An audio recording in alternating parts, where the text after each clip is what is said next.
or? Magandang hapon po. Nung nakarang araw, ang ating tinalakay ay patungkol sa pamamaraan ng paghahalaman. Ngayon naman, ang pag-aaralan natin ngayon ay patungkol sa halamang ornamental. Sino-sino sa inyo ang may mga halamang ornamental sa kanilang bahay? Maaari ka ba magbigay ng halimbawa ng halamang ornamental? Tama. Sino ba ang gustong sumagot? Yes? Oregano po. Okay. Magaling. Eh naman, ito.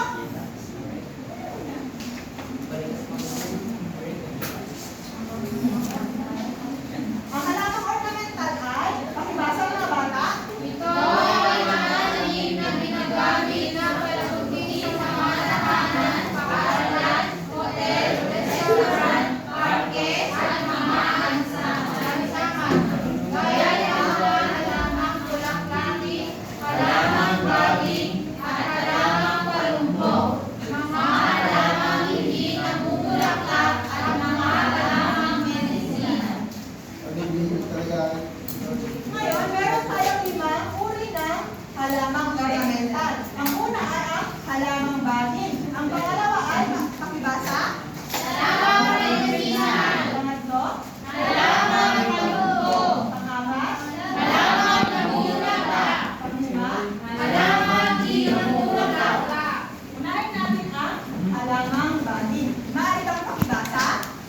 Ang baging ay isang halaman na may mahaba at kaya tutangkay na namumulukot at gumagapang sa lupa o umaakyat sa pamagitan ng mga pangkulay.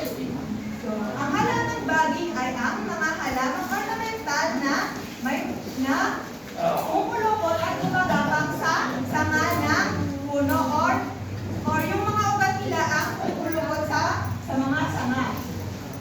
Ang halimbawa ng pulumpong ay ang orchids.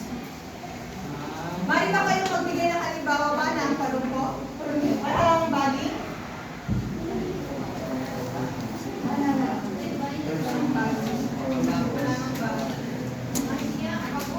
Halamang baging? Sino gustong sumagot? Yes.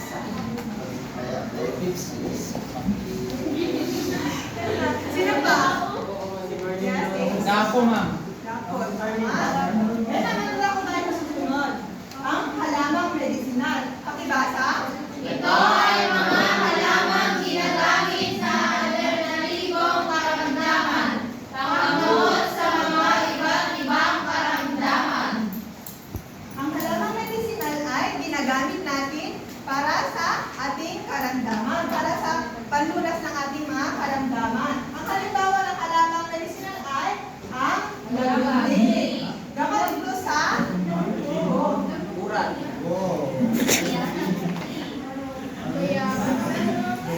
Tumutin ito. Gawin ng bayaw.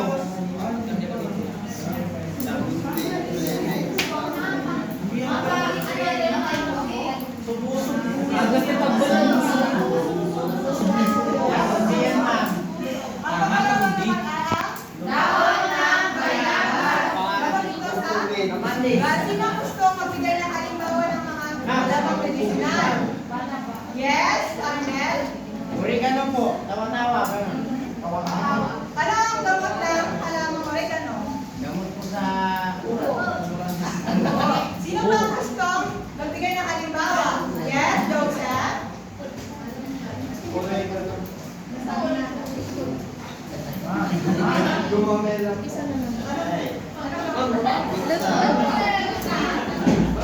Sino ba ang tumulong kay Joseph? Gamot Yes, Daya? O, sino ba ang gustong magbigay ng halimbawa? Yes? Magaling. Ate. Ang pangatlo naman ay ang halamang halupong. Pakibasa?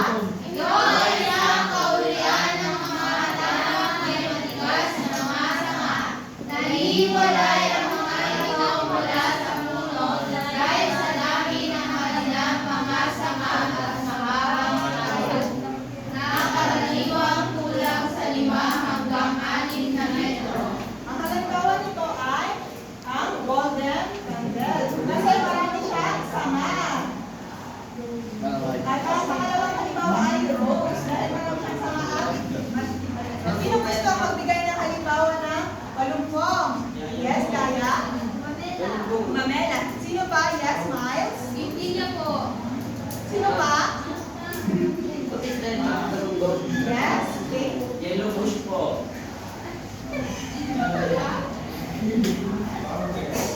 Ang pangapat naman ay ang halamang namumulaklak. Maaari bang makibasa sa grupong ito? Halamang namumulaklak. Ito ay tinatanim dahil sa kanilang magaganda at kaakit-akit na bulaklak. Karaniwan silang ginagamit bilang dekorasyon sa mga talim, bahay at iba pang mahalaga na nagdadala ng kulay at buhay sa kapaligiran. Ang halamang namumulaklak naman ay ito ang mga itinatanim natin sa paligid ng ating bahay. Ang halimbawa nito ay marigold, gumagala at sunflower. Sino gustong magbigay ng halimbawa ng halamang namumulaklak? Yes, Mario? Daisy. Daisy, ano pa? Yes, King? Rose po. Rose. Sino pa? Yellow clock, ma'am. Sino pa? Yes, King? Million flowers ma'am. Million flowers po. Yung kulay pink ay ma'am na madaming flowers. Sino pa gustong magbigay ng halimbawa? Yes, Joel? Yes? Arnel? Welcome lang po. Ang paglima naman ay ang halamang di namumulaklak. Maaari bang makibasa sa grupong ito? Ito ay halamang bulaklak na ngunit nakakapananalig sa paligid dahil sa mabebete at magagandang hugis ng dahon. Ang halamang di namumulaklak ay ito yung mga pananim ng ating mga magulang na nakikita natin na hindi sila namumulaklak. Ang halimbawa nito ay ito, San Francisco. Ang kanya naman Kaya baratara, sila gusto ma'am. magbigay ng halimbawa ng halamang namumulaklak. Yes, Miles? Cactus. Ay, wala na. Yes? Ay, wala na. Welcome na.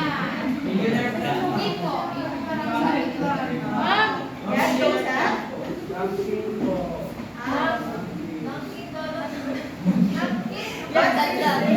Ma'am, yung ano po, yung aba-aba.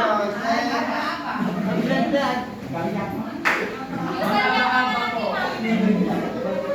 Biga. Ma'am, yung aba-aba. Yung aba-aba. So, ano na naman ang limang halamang ornamental? Ay, dati yung kamay kapag gusto nyo sumagot. Yes? Halamang namumulaklak. Halamang namumulaklak. Ano pa? Halamang baging. Ano pangatlo? O, pangapat? Yes, Sen? Meron pa. Yes, panglima? Halamang? Talagang nakinig kayo sa ating diskusyon. Dahil dyan, magkakaroon tayo ng pangkatang gawain. I-grupo ko kayo sa 4 na grupo. Ito ang unang pangkat, pangalawang pangkat, pangatlong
Dali. Maaari bang bigyan ng unang palakpak ang unang grupo?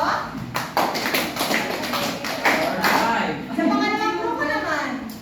Jackie.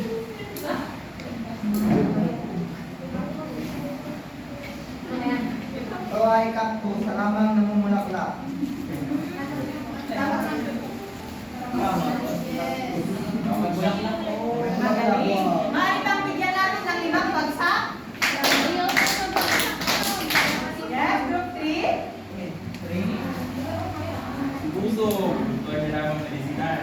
Magaling. Sa pangapat na grupo.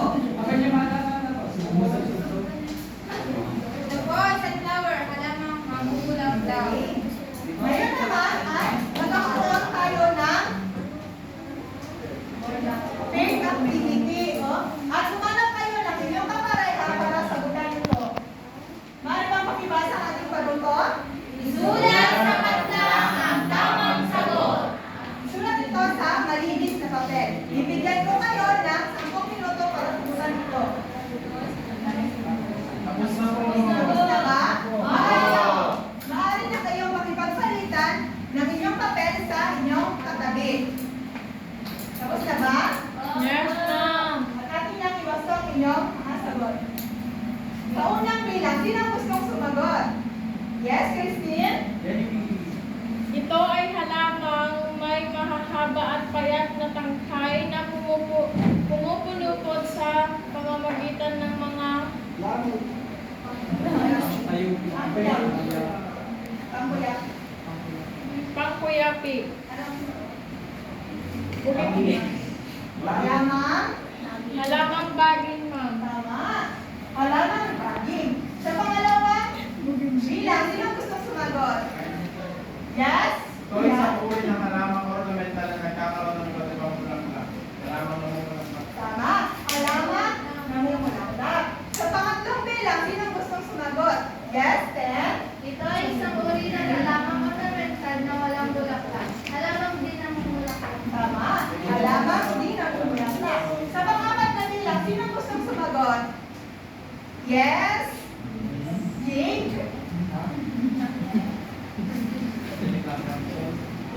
Sa pangapat na bilang? Pangapat po. Opo. Ito ay lamang ng matigas. Ang sama. Is ay lasap bumong kao. Alubera po. Sino gustong tumulong kay Jake?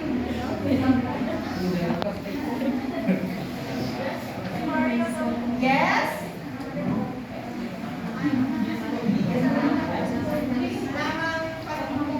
Tama. Sa panglimang bilang, sino gustong sumagot? Yes? Mario? Ito ay halamang ginagamit na alternatibo panggamot sa mga iba't ibang karamdaman. Halamang medicinal. Tama. Magaling. Ngayon, ibalik ninyo ang papel sa inyong kagawa. Tapos na ba? Sino ang nakakuha ng 5 puntos? Galing. Ngayon naman, tinatawagan ko na si Teacher Karen para ipagpatuloy ang ating diskusyon. Ayan, ngayon naman, tatanungin ko kayo, bakit mahalaga ang pagtatanim ng mga iba't ibang ornamental? Sumagot? Bakit mahalaga? Ulitin niyo sa tanong. Bakit mahalaga ang pagtatanim ng mga halamang ornamental? Yes, Tonyo? Dahil ang tanim ng halamang ornamental ay nakatulong, nakakaganda ng kapaligiran ko. Wow! Magaling nakakaganda ng paligid. Ano pa? Sino pa gustong sumagot? Yes? Kim? Nakakatanggal po ng stress. Tama, nakakatanggal ng stress. Kaya, Kaya pa isang sa inyo na mga estudyante, ano ang dapat gawin sa paligid? Magaling!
para gawin ito.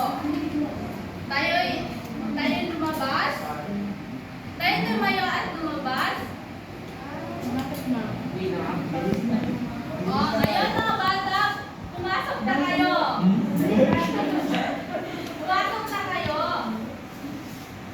Ngayon, sino ang may nailista na 10 halamang ornamental? Sino? Merlin. O, bigay nga ng nailista niyong mga halamang ornamental sa labas. Yes? Marker na naman. Miracle fruit po. Miracle fruit. O, tama. Ano ba? Gumamela po. Gumamela. Ano ba? Yes, Mario? Rose po. Po?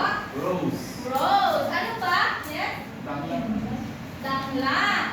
Ngayon mga bata, batid ko na inyong naiintindihan at naunawaan ang ating diskusyon ngayong araw ay hindi na ako magbibigay ng karagdagang gawain. Ngayon, tayo nga